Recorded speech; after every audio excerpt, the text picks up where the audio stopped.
What is Strike Force? So Strike Force levels, this is the introduction of nonlinearity to the campaign. You're going to get these strike options for these Strike Force levels when you're taking on your campaign. You'll have a choice of these levels. These are the proxy wars that are occurring in the year 2025. You and your Black Ops team, you'll have a choice of which one of these levels you want to go on.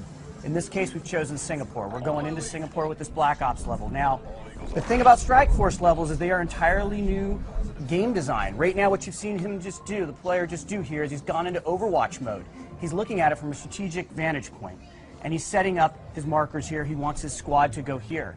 He can see in red there, you can see the enemy, and you can see what's going on. He needs to secure these 3 positions.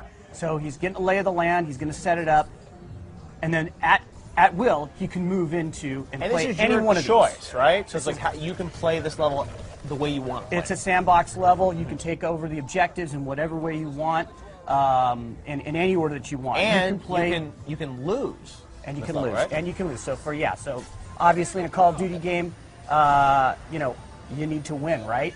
Not anymore. In this case with Strike Force levels, if you lose, we'll take account of that in the story, and the story will progress. Now, of course, if you want to go back and play, which I know you're a completionist and you'll probably want to go and do that, all of course. achievements. But the story will progress forward, and it'll take note of how you performed in these levels, and the story will progress. So one of the things about these levels is you can play any one of the people on your Black Ops squad, and you can take over any of the machinery and the equipment on the battlefield that you go in with. So in this case, what will happen is you'll start to bring in reinforcements. He's obviously trying to take this position here, and his team is battling. He's going into Overwatch mode here.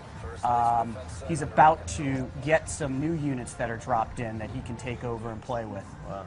Now these Strike Force missions, are they optional? Do you have to play them? How does it work? Yeah, so you will have to play them. However, you will have a choice about which one of these you want to play, and like I said, they will progress based on whether you succeed or fail. Some of them you may not experience, depending upon how you perform.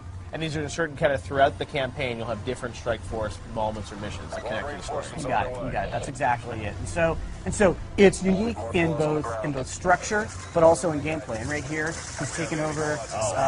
He's taken over one of the drones here, and he can either fire the rockets or he can fire his other heavy caliber weapons. He's rolling right now. This is a very powerful weapon. Clearly, he's driving, right?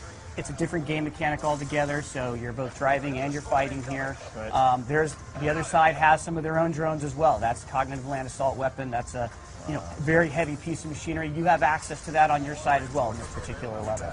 So it's amazing that you guys have all these levels that you've sort of inserted throughout the campaign. Now, this one is obviously set in Singapore, and you're going to have them kind of all around the world? They will be so without giving up the entire fiction, but there's going to be various areas, geographic locations in the world where these hotspots are occurring in this, like I said, in this year 2025. Right. And the head of JSOC is going to come to you and he's going to lay it all out. And he's going to say, this is what's going on, this is what's going on, this is what's going on.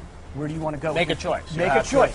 You'll make a choice, and then the fiction will progress, and it'll take account of your choice. Interesting. All right, so we'll branch a couple times, and you'll get to see. You can really play through this game multiple times. There's a lot of replayability here because of the Strike Force missions. Yeah, no, absolutely. So replayability, not only with the levels, but inside the levels. So right now, the way he's playing this, he's now taken over a quad.